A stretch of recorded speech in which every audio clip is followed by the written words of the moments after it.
Hello everyone. Welcome to Food Tech Network. If you haven't subscribed our YouTube channel yet, then subscribe it now and don't forget to click on the bell icon. For regular updates, visit our website www.foodtechnetwork.in and join our groups. We share jobs, webinars, quizzes, trainings, news on daily basis. We never charge any consultancy fee for jobs.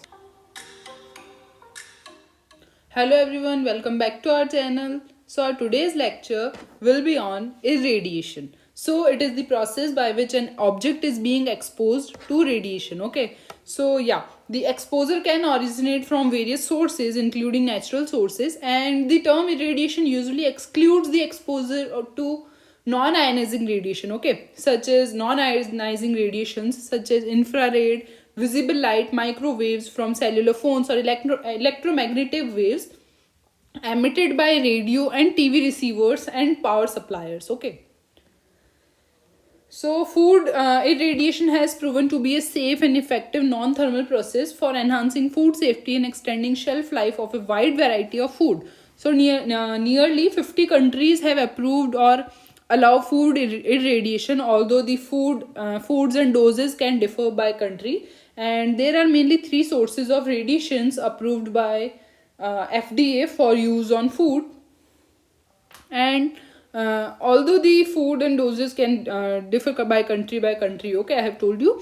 So yeah, in terms there is a question arises like, what is the difference between radiation and irradiation? Okay, so radiation is basically the number of photons that are being emitted by a single source, and irradiation on the other hand is one where the radiation is falling on the surface and is being calculated, okay. So irradiation does not make food radioactive, and it compromises the nutritional quality or appearance of the food. And in fact, any changes made by irradiation are so minimal that it is not easy to tell if a food is being irradiated or not.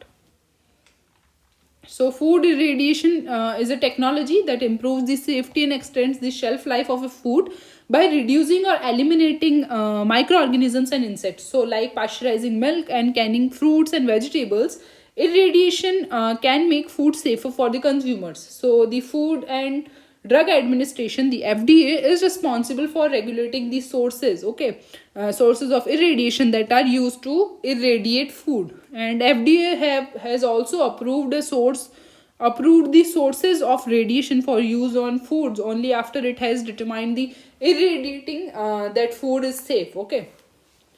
Next.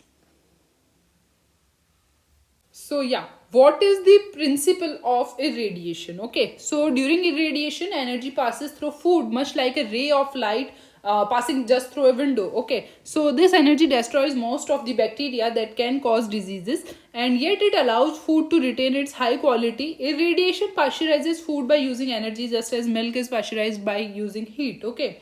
So during irradiation, energy passes through food much like a ray of light passes through a window, and this energy destroys most of the bacteria that can cause disease. Okay, so next is, let us read what is written here. So yeah, in food irradiation, ionizing radiation uses electricity, X-rays and gamma rays to destroy microorganisms such as bacteria, viruses or insects in food. So irradiation allows delays in ripening and improves rehydration, increases juice yield, and it inhibits the sprouting, so which helps to preserve foods or to keep them at their peak. Next, why food is being irradiated? Okay, so the first point is prevention of foodborne illness. Okay, so irradiation effectively eliminates organisms that cause foodborne illness such as salmonella and Escherichia coli. These are the organisms that can cause illness, and food irradiation eliminates these kind of microorganisms. Next is preservation. So to destroy or inactivate organisms that can cause spoilage or decomposition and extend the shelf life of foods. Okay, it is being preserved by destroying or inactivating the organisms, okay, so that the food cannot be spoiled.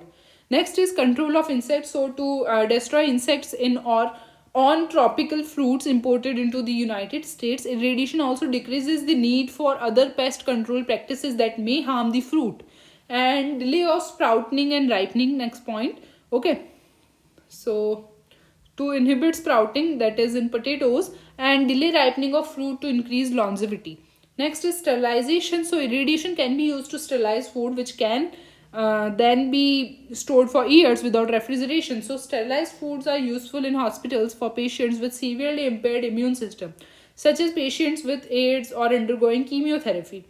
Okay, so foods that are sterilized by irradiation are exposed to substantially higher level of treatment than those approved for general use. Okay, next is how food is being irradiated. Okay, so there are four sources that are being approved by FDA. So first source is gamma rays. So gamma rays are being emitted from radioactive forms of the elements like cobalt 60 and cesium 137. Okay, so gamma radiation is used routinely to sterilize medical, dental and household products, and is also used for the radiation treatment of cancer. And next is x-rays. So x-rays are produced by reflecting a high energy stream of electrons of a target substance and into food. Okay, so x-rays are also widely used in medicine and industry to produce images of internal structures. And next is electron beam. Okay, so it is similar to x-rays and is a stream of high energy electron propelled from an electron accelerator into food. So, do you know the FDA has approved a variety of foods for irradiation in United States that includes beef and pork, fresh fruits and vegetables, and lettuce and spinach and poultry and seeds for sprouting, as well as spices and seasonings. Okay, so yeah, one more interesting question is there, that how will you know that your food is irradiated or not? So yeah, the FDA requires the FDA requires that the irradiated food bear the international symbol for irradiation.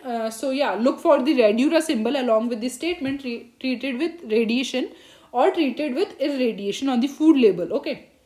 So bulk foods such as fruits and vegetables are required to be individually labeled or to have a label next to the sale container. Okay. So yeah, let us move next.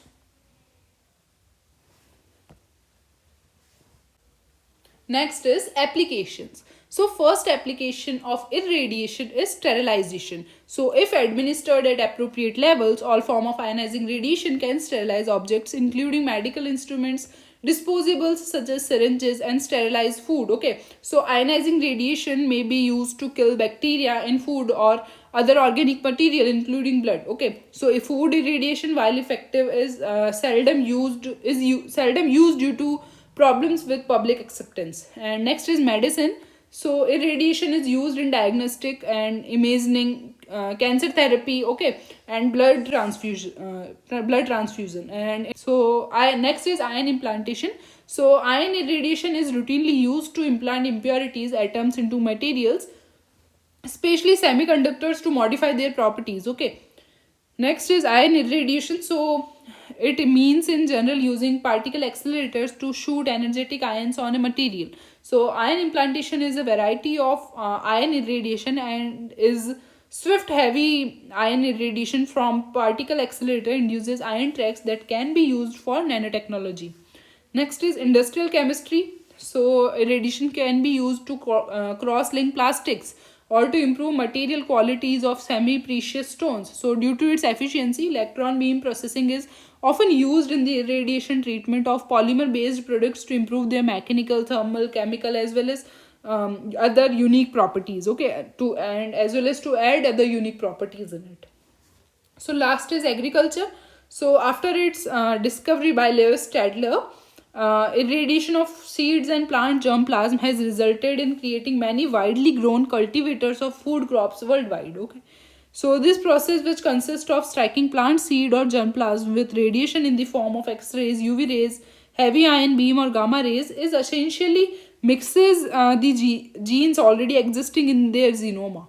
Okay, so that's it. Thank you for watching, and do visit our website, that is www.foodtechnetwork.in.